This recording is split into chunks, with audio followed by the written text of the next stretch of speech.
Hello, y'all. I hope this video finds you well. My name is Jared Rubio, and my concern in today's society is the lack of financial education being taught throughout our public education school systems. Kindergarten through 12th grade students are not nearly getting exposed to financial education to become literate in adulthood finances. An important fact that backs up my concern is more than three-fourths or 75% of millennials are not financially literate. Also, experts believe that this will cause debt concerns, unhappiness in the masses, inequality, socioeconomic issues, and even major reliance on government assistance. Financial literacy and financial education can create a ripple effect that causes stability, equality, and better quality of life for Americans now and later. With that being said, in this week's theory, we started to take a dive into cognitivism.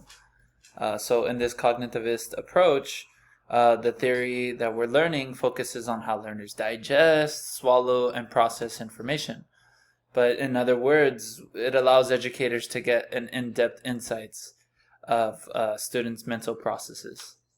So not everyone's mental process and thinking process is the same due to all of us having different experiences. So somewhere in the middle of this approach, we also try to relate this with Bronfenbrenner's theory and which system it applies to in our different types of big problems. Well, with that being said, in Pyget's theory, I think it's a perfect example and theory / schema that can be implemented into fixing the lack of financial education in public schooling systems. So what I did was all the stages in Pyget's theory are very important, but I believe the most important, in my personal opinion, is the formal operational stage, which actually starts at the age of 12 but goes all the way until adulthood.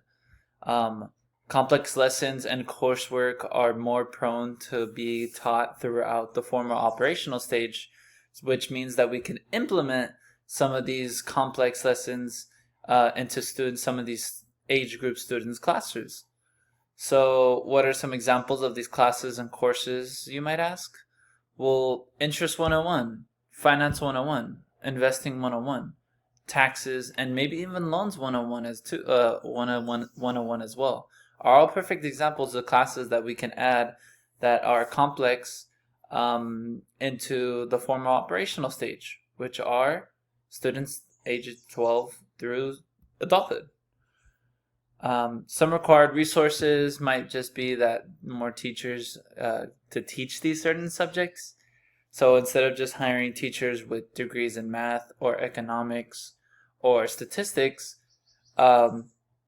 maybe some examples of hiring teachers with tax degrees or finance degrees or business degrees or etc.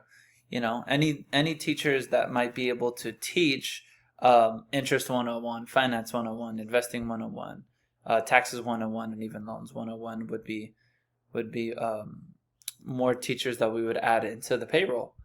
Another thing to keep note is that in these schools, we might just also need to create bigger payrolls to fund these classes, to pay the teachers, and to create curriculum for all these new teachers and classes that we're implementing into these kids' coursework. I would argue that these classes are just as valuable or even more important than some of the other classes and courses our teens are currently getting taught in high school.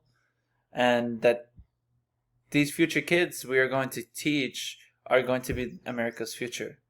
I think we must set them up with tools and information they need to have in order to be successful in life. Anyways, thank you for listening and helping us help the youth, and we're looking forward to your support.